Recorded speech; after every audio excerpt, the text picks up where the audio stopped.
Assalamualaikum warahmatullahi wabarakatuh. Innal hamdalillah nahmaduhu wa nasta'inuhu wa nastaghfiruh wa na'udzu billahi min shururi anfusina wa min sayyiati a'malina. May yahdihillahu fala mudilla lahu wa may yudlil fala hadiya lahu. Asyhadu an la ilaha illallah wahdahu la syarika lahu wa asyhadu anna Muhammadan abduhu wa rasuluh. Allahumma salli wa sallim wa barik ala Muhammadin wa ala alihi wa sahbihi wa man tabi'ahum bi ihsanin ila yaumiddin. Amma ba'du, fa ya ibadallah, ittaqullaha haqqa tuqatih wa la tamutunna illa wa antum muslimun. Hadirin bapak-bapak, ibu-ibu jemaah yang dirahmati Allah Subhanahu wa taala. Syukur alhamdulillah. Mari sama-sama kita aturkan kehadirat Allah Subhanahu wa taala atas segala limpahan rahmat serta berbagai karunia-Nya kepada kita semua. Selawat dan salam semoga senantiasa tercurah kepada Nabi dan Rasul pilihannya Muhammad Rasulullah sallallahu alaihi wasallam. Allahumma salli wa sallim wa barik alaihi. Hadirin, sebagaimana yang sudah kita maklum bahwa materi kajian bersama saya adalah yang berkaitan dengan tazkiyatun nufus atau bersih jiwa. Pada kesempatan ini tidak melanjutkan bahasan yang lalu yang betul bersifat silsilah berkesinambungan, tapi kita arahkan bahasan tazkiyatun nufus kita, yakni tarhib Ramadan. Kita umat Islam ini tidak mau memakai istilah Islam, sebenarnya istilah baku di dalam Islam. Seperti contohnya aja ini adalah penyebutan nama bulan. Kita punya Muharram, Safar, ada 12 bulan yang kita punya. Itu Allah bandingkan dalam Quran, inna iddatasyhur indallahi isnata asyar.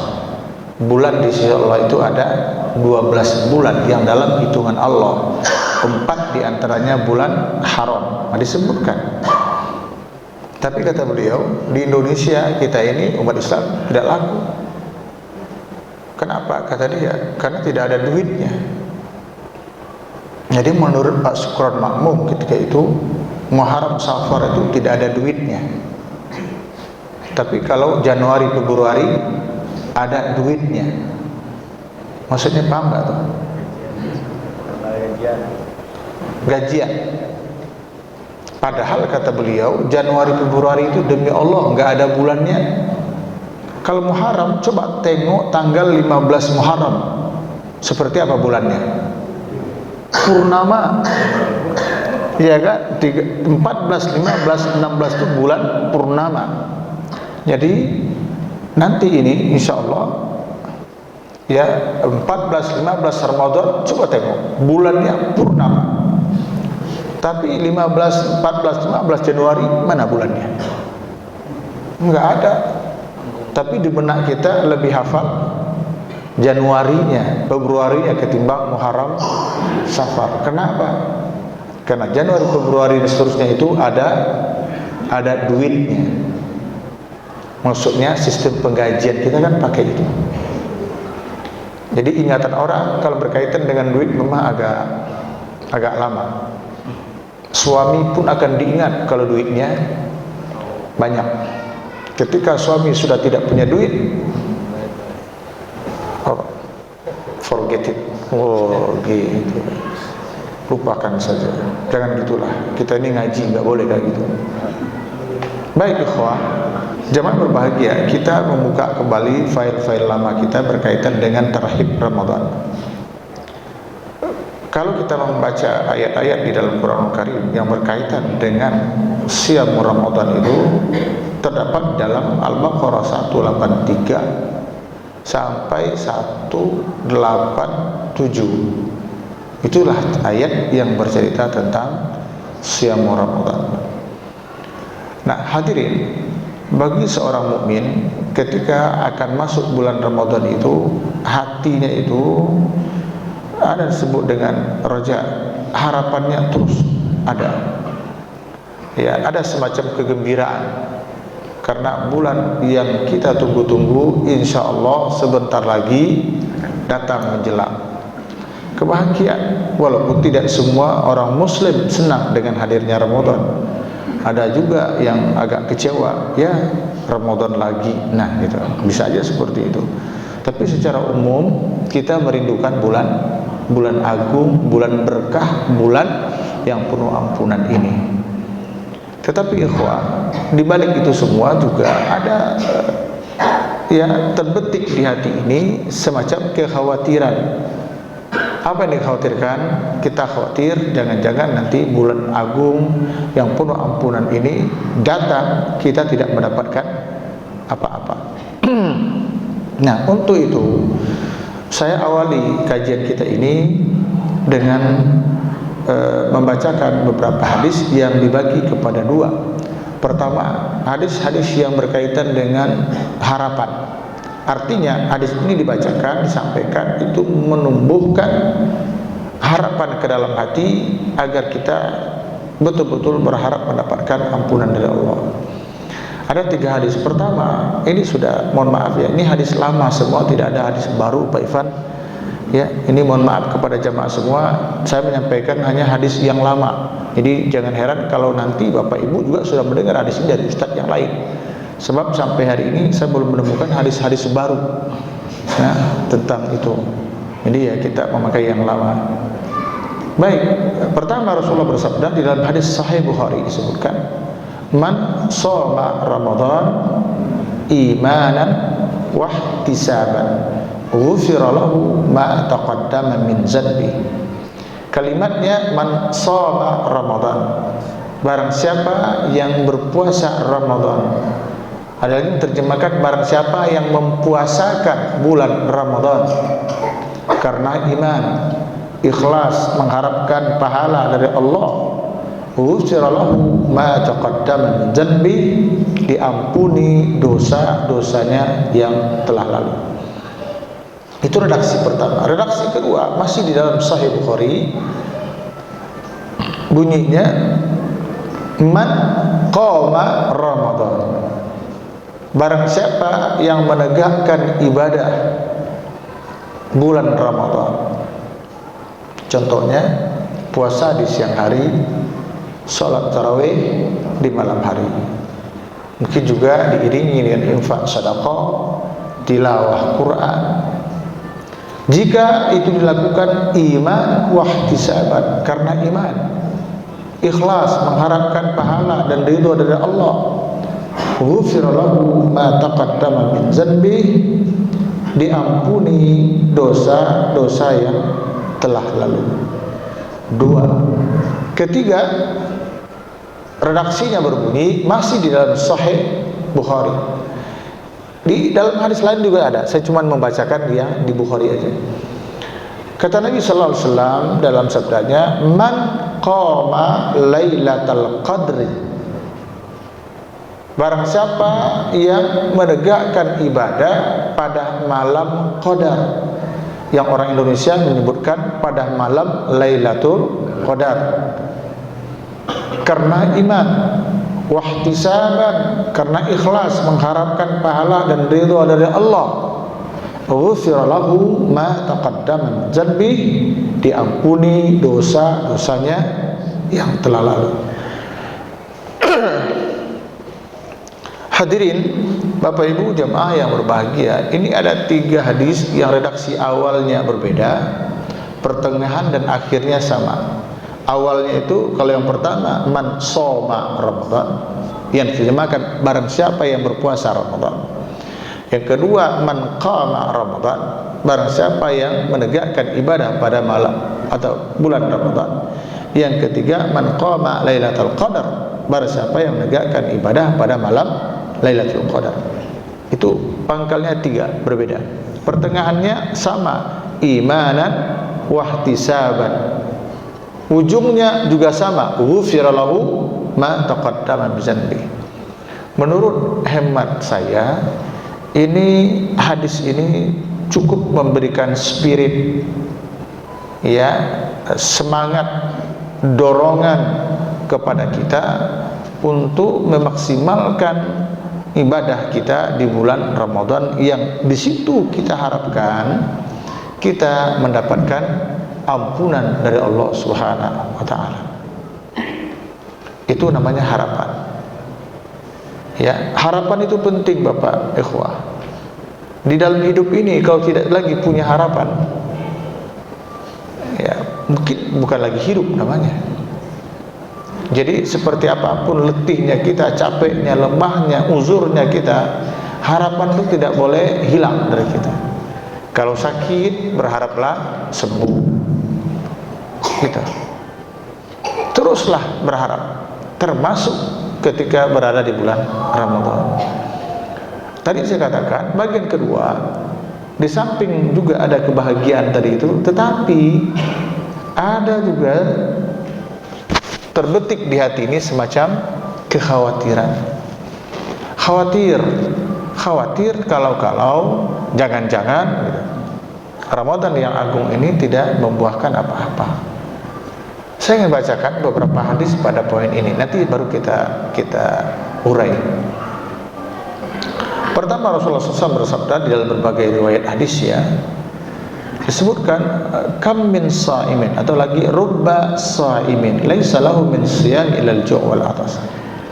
Berapa banyak orang yang berpuasa, dia tidak mendapatkan apa-apa dari puasa yang dilakukannya. Sama sekali dia nggak dapat apa-apa. Kalaupun dapat, hanyalah haus dan lapar. Berapa banyak orang-orang yang qiyam, menegakkan ibadah di malam Ramadan, dia tidak dapatkan apa-apa sama sekali. Kalaupun dapat, hanyalah capek dan begadang belaka. Nah, ini kan lumayan, ini serem juga gitu.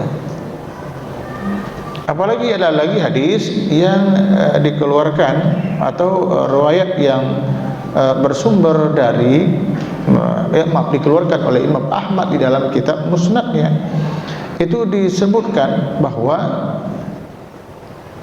rawiwa anfu rajulin, Rasulullah bersabda, rawiwa anfu rajulin man dakhala alaihi Ramadan summan salakha qabla ayyufar lahu.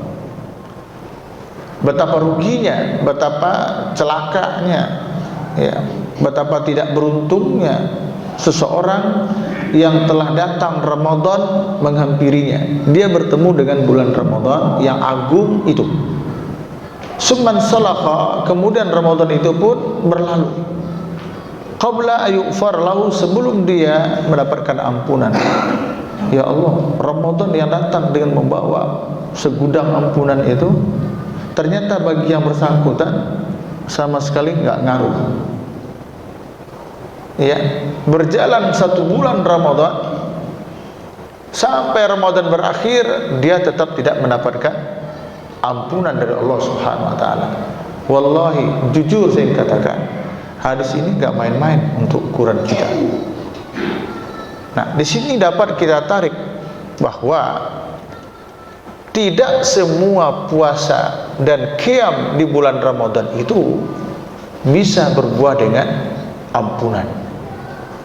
Walaupun semua kita berharap puasa yang kita lakukan pada siang harinya, salat tarawih pada malam harinya, mungkin ditambah dengan tahajud di dini hari, infak, sedekah, tilawah Quran, dan berbagai kebaikan lain yang kita lakukan, kita berharap itu berbuah dengan ampunan.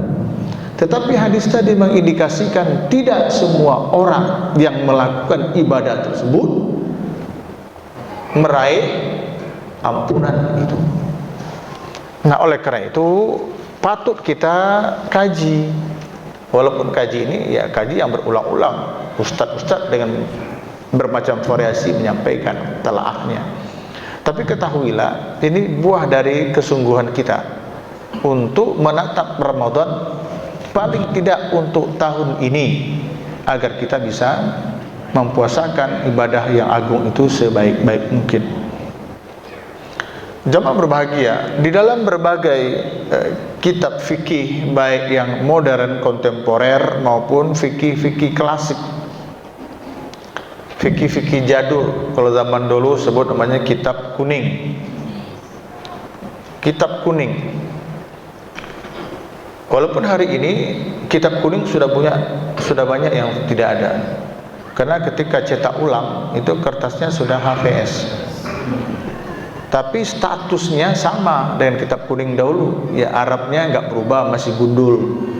Jadi sebenarnya kitab kuning itu adalah Arab gundul, Arab yang tidak berbaris, yang bahasa guyonnya enak kita baca. Orang nggak berbaris terserah kita dong, gitu kan. Mau baca bawah, baca di atas gitu, mau depan, mau manjang, terserah kita. Tapi ternyata nggak bisa juga. Nah, hadirin jemaah berbahagia, apa itu definisi puasa? Ini kita ambil dulu definisi yang umum. Para ulama kita, ini saya coba mencampurkan segala bentuk definisi, akhirnya jadi satu aja. Disebutkan al-asyam aw-shaum al-imsak anil akli wa surri wal jima' min tulu'il fajri ila ghurubis syamsi. Puasa itu adalah menahan diri dari makan, minum, dan jima, melakukan hubungan intim suami istri. Ya, mulai dari terbit fajar, yakni masuknya subuh, ila ghurubis syamsi, sampai terbenam matahari. Jadi kalau ada orang yang mulai dari terbit fajar, tepatnya azan dikumandangkan, dia tidak lagi makan, azan subuh ya, tidak makan, tidak minum, tidak jima sampai maghrib, berarti dia sudah puasa. Itulah definisinya, dia sudah puasa. Terlepas nanti di pasar dia mengurangi timbangan atau di proyek mengurangi ya takaran sukatan semen atau apa, atau selagi pemprov merap harga, itu urusan lain. Pastinya dia sudah berpuasa. Pastinya ini orang sudah berpuasa. Kenapa? Karena dari tadi terbit fajar tidak makan, tidak minum, tidak jima, ya udah puasa. Nah, kita ambil sebuah ilustrasi. Boleh dong kita bermimpi kalau kita menegakkan syariat Islam. Jangan takut bermimpi. Bahkan cita-cita kita harus itu. Terwujud tidaknya, ini urusan belakangan. Ini kelurahan apa nih Pak? Atau kecamatan apa di sini? Kecamatan? Hah? Bekasi Barat. Atau kelurahan aja lah. Jaka Sampurna. Misalnya di Kelurahan Jaka Sampurna ini dibuat oleh Pak Lurah aturan. Tentu saja aturan itu merupakan turunan dari aturan-aturan yang sebelumnya. Misalnya Pak Lurah membuat sebuah aturan untuk kelurahan, untuk warga di kelurahan dia, ketika Ramadan nanti masuk. Apa aturannya? Kepada kaum muslimin dan muslimat wajib melaksanakan ibadah puasa. Bagi yang tidak berpuasa tanpa uzur syar'i, maka dikenakan denda 25.000 per hari misalnya. Nah, jangan tengok 25.000-nya ya mungkin untuk hari ini nilainya enggak seberapa 25.000, tetapi semangatnya itu semangat untuk menegakkan hukum, menjalankan syariat. Nah, kemudian kenapa Lurah? Tentu dia punya orang-orang yang melihat, mengintip, mungkin katakanlah semacam Satpol PP, atau nggak usah pakai polisi syariah lah, nggak usah aja Satpol PP contoh. Kemudian Satpol PP yang ditugaskan untuk itu mencari, ketemulah di salah satu gang sempit di ujung gang sana itu, ketemu sekelompok orang Pak main gaple. ya 4 orang itu ketahuan di situ dia lagi main, bukan domino ya Pak, domino kan bunyinya nyaring kayak batu tuh, gitu ya. Ini gaple. Dia ikut tertangkap di situ untuk membuktikan bahwa ini ada masalah pelanggaran syariat misalnya. Ditemukan 3 gelas yang isinya kopi dan teh, juga ditemukan ya puntung rokok lah di situ. Wah, ini cukup bukti ini, siang-siang begini, kok ada orang bekas minum, walaupun tidak tertangkap tangan dia sedang minumnya, tapi ada bukti. Akhirnya yang ber-4 orang ini A, B, C dan D ini itu digelandang, katakanlah ke kantor kelurahan. Di sana mereka diinterogasi. Hasil daripada pemeriksaan satu persatu, ditemukanlah 3 orang di antara mereka ini, katakanlah A, B dan C, positif tidak puasa. Sementara D, sementara D ternyata puasa. Gitu. Lalu ditanya, kalau tidak puasa kan nggak ada persoalan, tinggal bayar denda aja. Justru yang tidak puasa ini ditanya lagi secara mendalam. Maaf, yang puasa ini, kenapa? Anda kan puasa, tapi kenapa Anda duduk bahkan ikut bermain?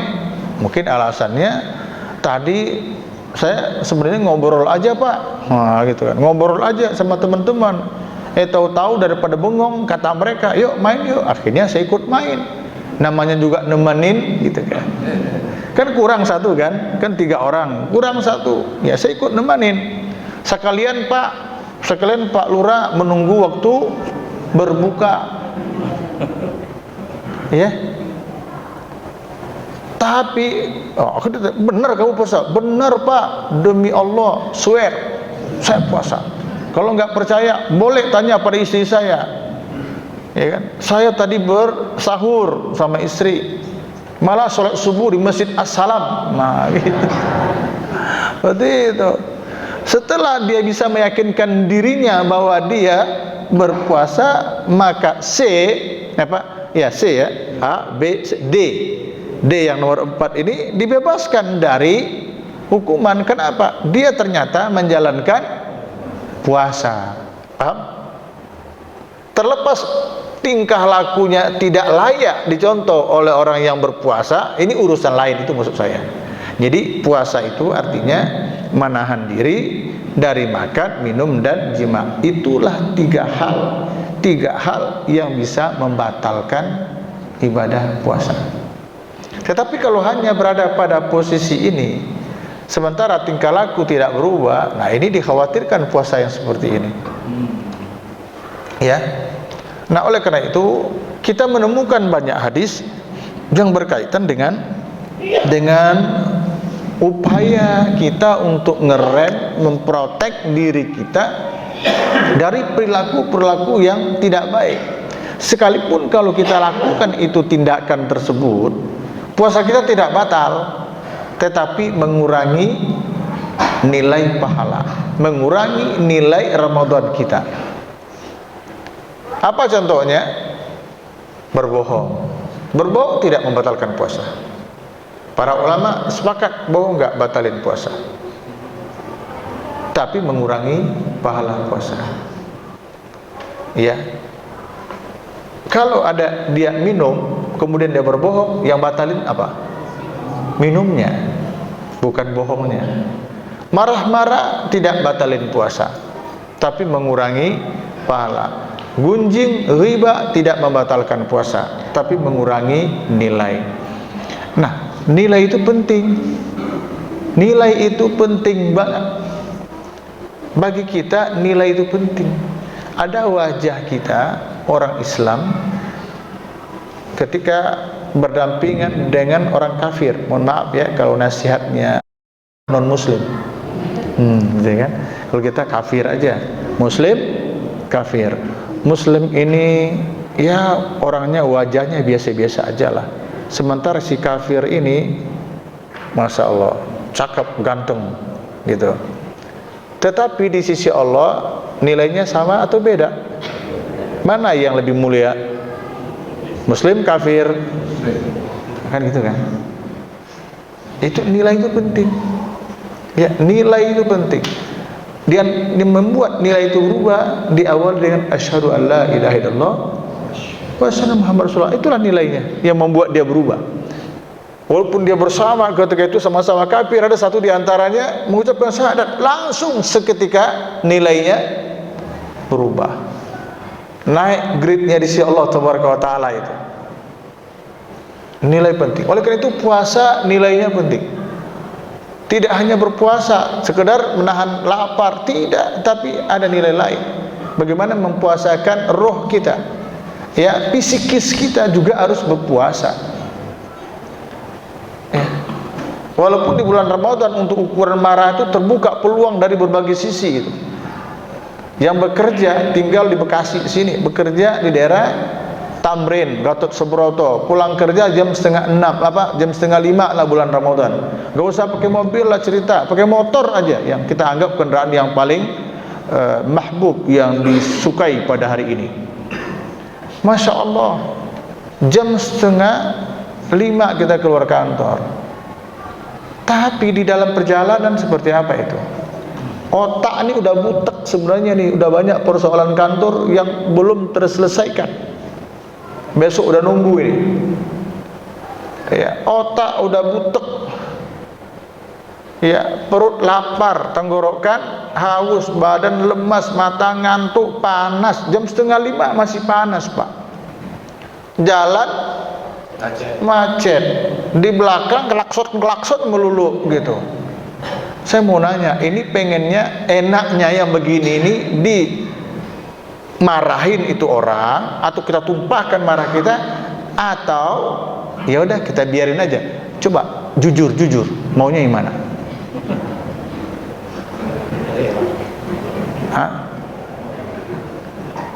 Saya ingin katakan itu peluang, potensi untuk marah itu terbuka. Tetapi kata Rasul, wa in maka fakul inni shaim. Jangankan memulai, Pak, dipancing pun oleh orang jangan layanin, kata Nabi. Katakan aku lagi puasa.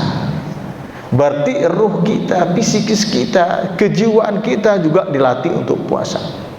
Oh, ini hebat ini. Jadi definisinya bukan lagi menahan diri, itu iya, bukan hanya menahan diri dari yang membatalkan, tapi juga menahan diri dari hal yang dapat mengurangi nilai pahala. Bahkan kita katakan lebih dari itu, puasa itu adalah meraih nilai tambah. Kerja keras untuk meraih nilai tambah di bulan Ramadan ini. Yang saya maksud tambah itu adalah ada ibadah-ibadah yang spesial yang hanya ada di bulan Ramadan, tidak ada di bulan lain.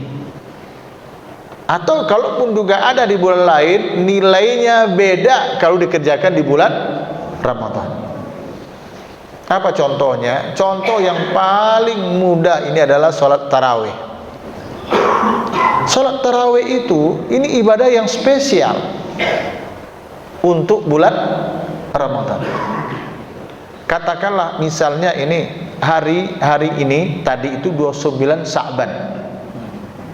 Sore ini Departemen Agama Kementerian Agama, ya, melakukan sidang isbat tentang siapa yang tertuduh. Departemen Agama kan banyak yang jadi masalah sekarang. Sidang isbat untuk menentukan 1 Ramadan.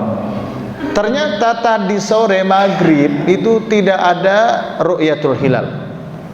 Maka Kementerian Agama dengan ormas lain sepakat kalau besok 30 Sya'ban. Jadi istikmal namanya. Berarti ya Senin malam Selasa baru tarawih. Tapi karena kita ngotot, saya nggak pedulilah. Saya pengen malam ini tetap tarawih. Boleh nggak?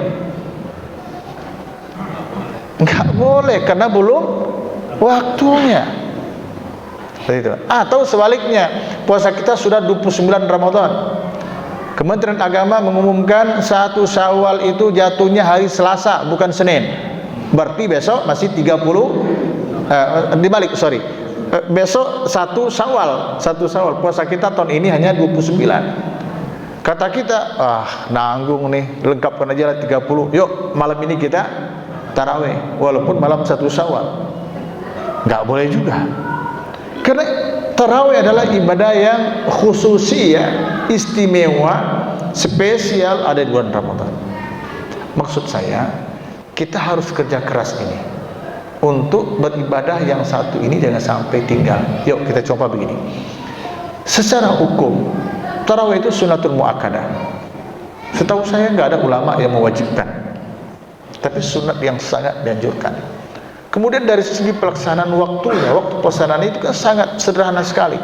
Allah berikan kemurahan. Boleh sholat tarawih qiyamul lail di awal-awal malam. Sekiranya di asar ini habis isya tidak ada tausiah, kayaknya jam 7:30 kita sudah mulai tarawih. Jam 7:30 mulai tarawih, jam 8 lewat 1/4 kali. Ada 40 menit atau 1 jam? 1 jam. Berarti 8:30 selesai tarawih. Tapi keutamaannya seperti apa? Besar sekali. Dia bisa dikerjakan di awal malam, dia bisa dikerjakan berjamaah. Malah syiarnya tarawih itu berjamaah di masjid. Subhanallah ikhwah. Rasulullah bersabda, "Man qama ma'al imam hatta yansarifa, kutiba lahu qiyamul laila." Barang siapa yang sholat berjamaah bersama imam hatta yansarifa, sampai imamnya clear, artinya dia sholat bareng imam dari awal sampai imam selesai. Kan ada juga di antara kita, misalnya tarawih 8, imamnya witir, dia keluar. Ini tidak termasuk, ya, tidak termasuk. Atau sholatnya situ 23, wow, 23, ya, nanti sampai 8 rakaat keluar, imam masih sholat nggak? Nggak termasuk, ya, nggak termasuk. Jadi yang dimaksud di sini adalah sholat bersama imam. Sampai imam witir pun dia ikut witir. Imam bubar baru dia bubar. Yang syarifah itu masa kita selesai, pulang. Tapi jangan diterjemahkan literally. Barang siapa yang sholat bersama imam sampai imamnya pulang, wah, tar dulu, kali aja imam istirahatnya di kamar sebelah, nggak pulang-pulang. Nanti kita nggak pulang. Yang syarifah itu selesai. Kita ikut sholat bersama imam. Contohnya assalam, tarawih 8 rakaat plus witir 3. Selesai kan? Udah selesai, assalamualaikum kiri kanan selesai, baru kita pulang. Kutiba lahu qiyamul laila, dicatatkan pahala bagi dia seperti beribadah semalam suntuk. Demi Allah ikhwah, ini enggak ada di bulan lain. Ini hanya di bulan Ramadan. Nah, apa yang saya maksud tadi, kerja keras untuk meraih nilai tambah itu. Alhamdulillah jika Bapak bekerja hari-hari biasa, itu tidak jauh dari masjid, dari tempat tinggal. Sehingga ketika maghrib Bapak sudah nyampe ke rumah, isya sudah sampai di rumah, sholat bersama di assalam, tarawih sekalian sampai witir. Alhamdulillah. Tapi jika Bapak bekerja jauh, ya katakanlah contohnya ada bekerja di Gatot Subroto misalnya, atau di Sudirman, bahkan di kota, tinggalnya di Tambun pakai motor, contohnya aja ini, ya, pasti berbukanya di jalanan. Pas lewat di depan sana dekat Masjid Al-Azhar, terdengar azan isya dikumandangkan, Allahu Akbar, Allahu Akbar, Allah berisya.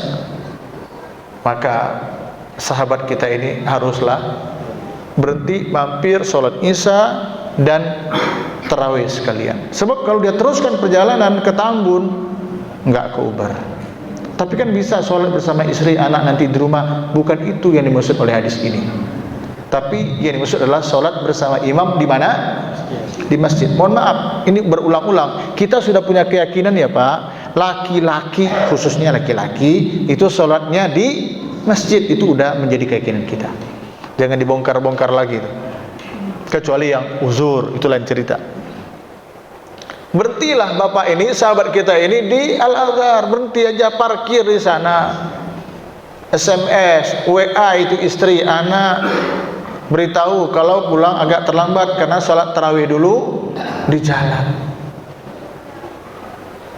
Jangan dipaksa lagi, kita kehilangan ibadah semalam suntuk dan tidak pernah ada di luar Ramadan. Ya, makanya ikhwah, sahabat-sahabat kita, teman-teman kita yang berkantor di daerah Sudirman, Tamrin, Gatot Subroto, atau jalan-jalan yang dulu 3 in 1 sekarang ganti dengan ganjil genap. Kalau tidak salah sampai jam 8 malam kan Pak sekarang? Bukan jam 7, tapi jam 8 malam. Masya Allah, itu banyak sahabat-sahabat kita Bapak Ibu yang ngantor itu, mereka sholat isya dan tarawih sekalian di kantor. Sebab kalau mereka pulang jam 4:30 atau jam 4:30 lah meninggalkan kantor, baru untuk keluar dari parkiran aja menjelang ke jalannya itu udah mau maghrib. Macet kan? Bulan Ramadan itu luar biasa. Sekarang aja macet, apalagi nanti. Setelah kita lanjutkan. Jadi harus kerja keras agar sholat tarawih itu tidak tinggal. Dan kita tahun ini mudah-mudahan tidak terulang apa yang pernah terjadi tahun sebelumnya.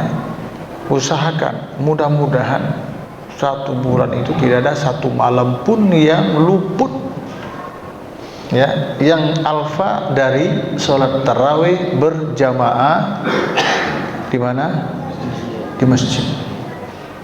Terlepas masjidnya masjid tempat kita tinggal, tempat berdomisili, atau masjid yang memang memungkinkan kita untuk bisa, ya contohnya masjid di pinggir jalan. Ya, tadi saya katakan di beberapa tempat, katakan Sudirman, Tamrin, memang kondisi seperti itu. Banyak saudara-saudara kita yang sholatnya di masjid kantoran mereka.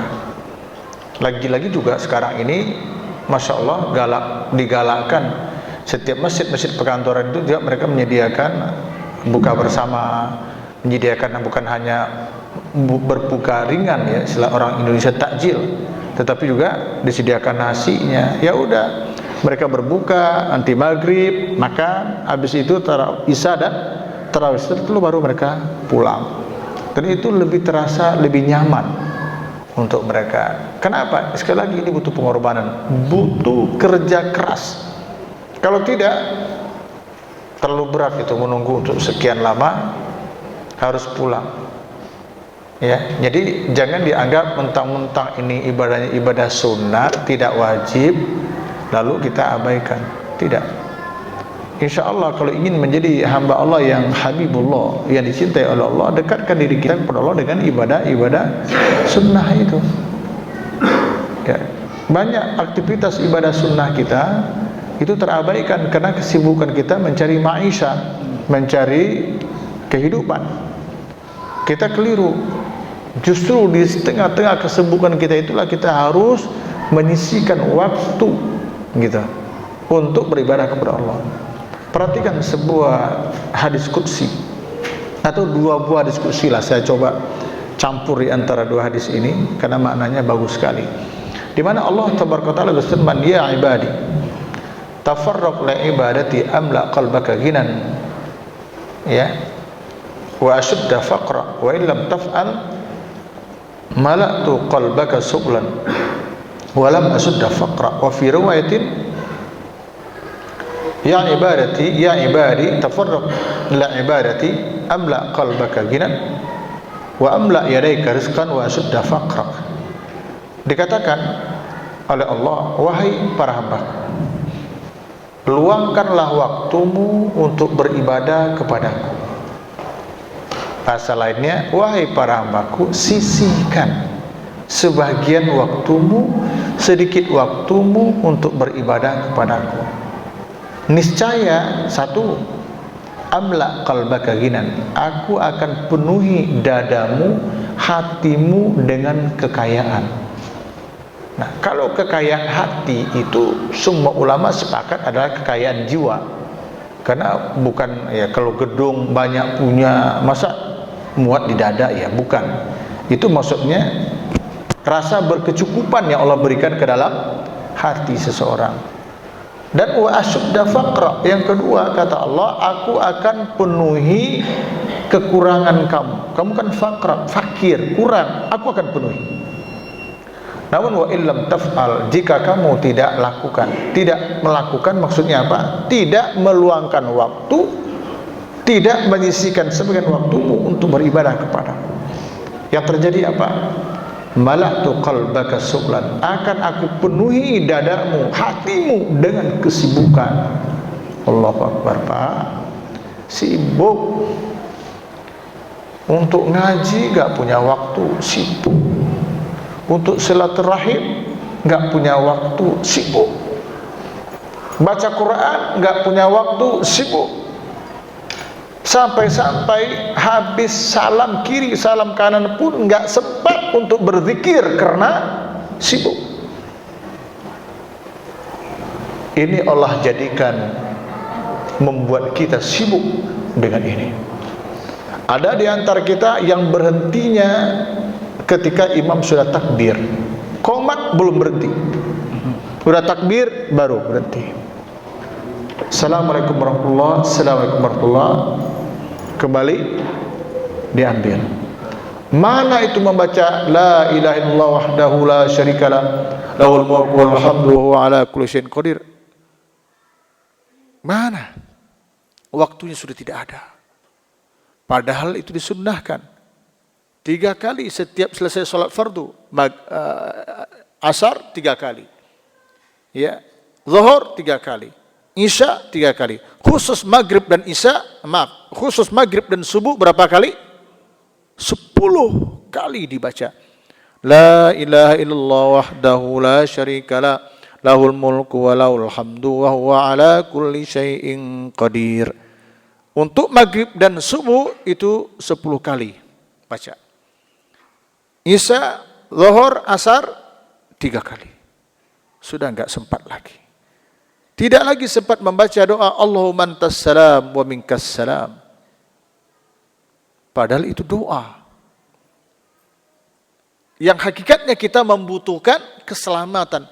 Hayyina rabbana bisalam, ya Rabb, hidupkan kami dengan selamat. Kita butuh keselamatan, terlewatkan. Karena apa? Sibuk. Tidak lagi sempat membaca doa Allahumma lama ni'a lima ataita wa la mu'tiya lima mana'ta wa la radda lima qadaita wa la yanfa'u zal jaddi minkal jadd. Wah, ini doa yang luar biasa. Zikir yang luar biasa. Ya Allah, la mani'a lima ataita, tidak ada yang bisa menghalangi kalau engkau yang mau kasih.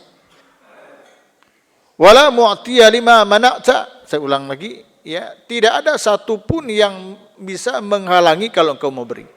Tapi tidak pula ada yang bisa memberi kalau engkau mengatakan tidak. Wala radda lima qadaita, tidak ada satupun yang bisa menolak jika itu sudah menjadi putusanmu ya Allah. Wala yanfa'u dzal jaddi minkal jadd, segala bentuk kemuliaan keagungan yang dimiliki berbentuk duniawi enggak ada arti apa-apa kalau bukan dengan izin Allah. Wah, ini Pak, zikir ini membuat hati tenang dalam hidup insyaallah ya, insyaallah. Terutama berkaitan dengan materi rezeki. Kita diyakinkan oleh Allah rezeki kita itu Allah yang jamin. Ya. Kalau ini ditakdirkan untuk saya, apapun usaha orang untuk mengatakan tidak, enggak akan bisa. Tetap akan sampai kepada saya. Dan begitu sebaliknya. Kalau ini bukan untuk saya, apapun kerja keras yang saya lakukan enggak bakal bisa. Allah yang nentuin. Dulu di kampung saya, mungkin juga bapak-bapak diajarin oleh orang tua pakai pepatah petitih, pakai tamsilan. Bapak saya ketika itu mengajarkan kami anak-anaknya masih kecil-kecil masalah rezeki. Gak usah ngotot-ngotot banget lah, berikhtiar wajib berdoa, oke, itu syariat kita. Sampai dia katakan apa? Nak, gitu.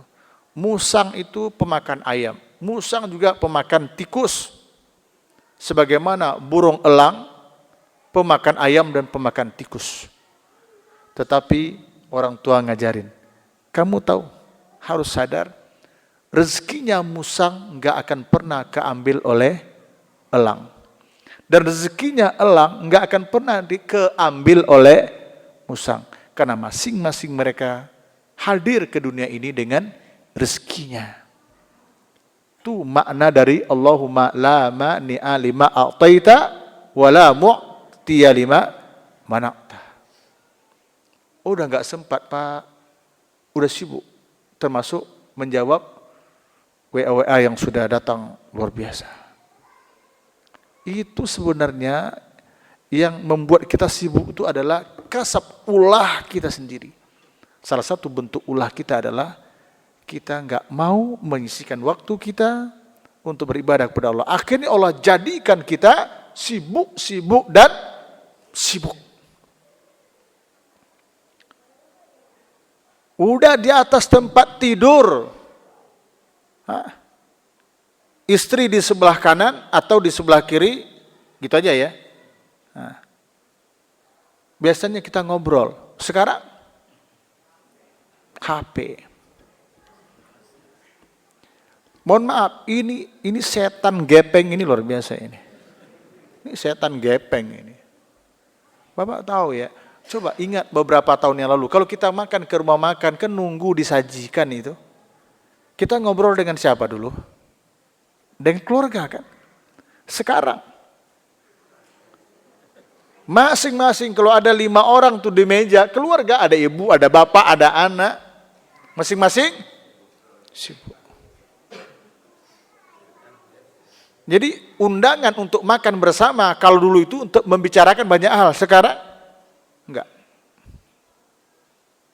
Sibuk, hati-hati ikhwah.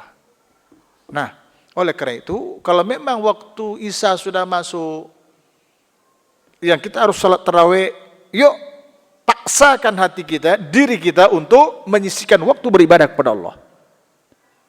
Ya, mudah-mudahan dengan demikian Allah jadikan kita kaya. Itu hadisnya. Dalam riwayat lain dikatakan apa? Wa amla yadaika rizqan, bahkan kedua telapak tanganmu akan aku penuhi dengan rezeki. Oh, berarti materi dong. Kalau yang tadi aku penuhi dadamu dengan kekayaan, itu kan immateri.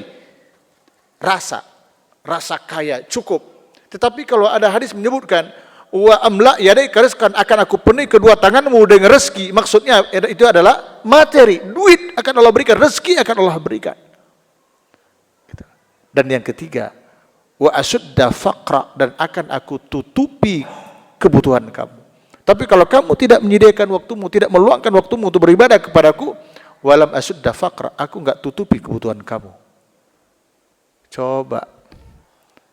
Ya, rumah besar, mobil banyak, uang banyak, belum bisa dijadikan sebagai tanda kalau orang itu sudah berkecukupan. Belum. Kecukupan itu ada di sini. Ada di sini.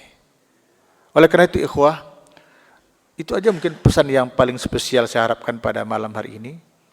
Di bulan Ramadan ini semua kita berupayalah, yuk kerja keraslah untuk mengisi malam-malam Ramadan, siang-siang Ramadan dengan banyak beribadah.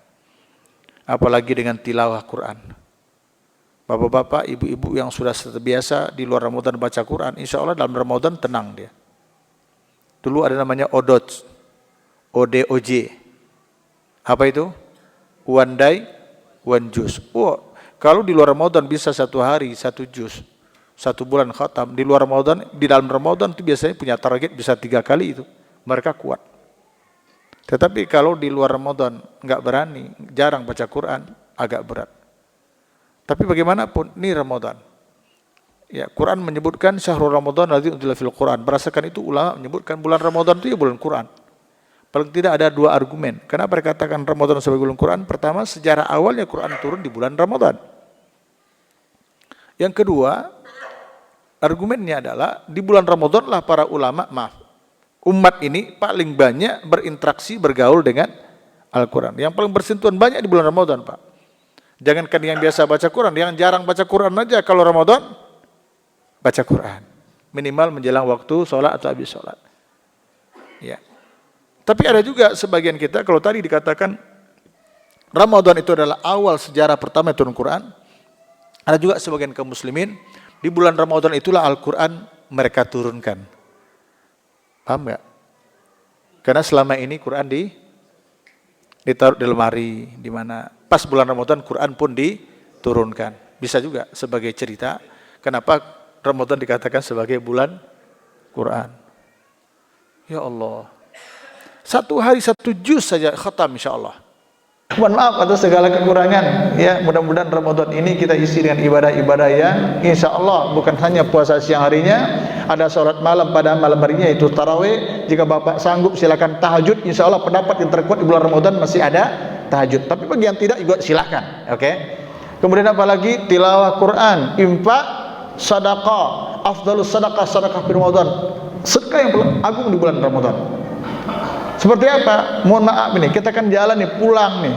Kalau ada duit mungkin ada 30.000, mampir tuh di warung di pinggir jalan tuh beli aqua yang paling murah, fit yang paling murah, beli 1 box, paham? Kan ada masjid kita lewati, mampir sebentar, Mas, titip air untuk berbuka, kita jalan, ayo. Bisa dipahami? Mungkin nggak sanggup 1 dus, nggak apa-apa, beli aja beberapa, titip di situ, gitu. Atau mampir di warung warteg, kan kita kan warteg ya Pak ya, beli mungkin beberapa bungkus, banyak orang di pinggir jalan itu dikasih di lampu merah, tapi kalau jam 5 jangan dikasih, termakan mereka gitu ya. Nah, gitu. Atau mau gede pahalanya, mampir di warung sederhana, tapi hati-hati karena warung sederhana itu tidak sesederhana yang kita bayangkan. Namanya warung sederhana, tapi giliran bayarnya, mohon maaf nih yang punya perusahaan tidak sesederhana yang sampaikan. Hah? Gitu? Hah? Kaget kita.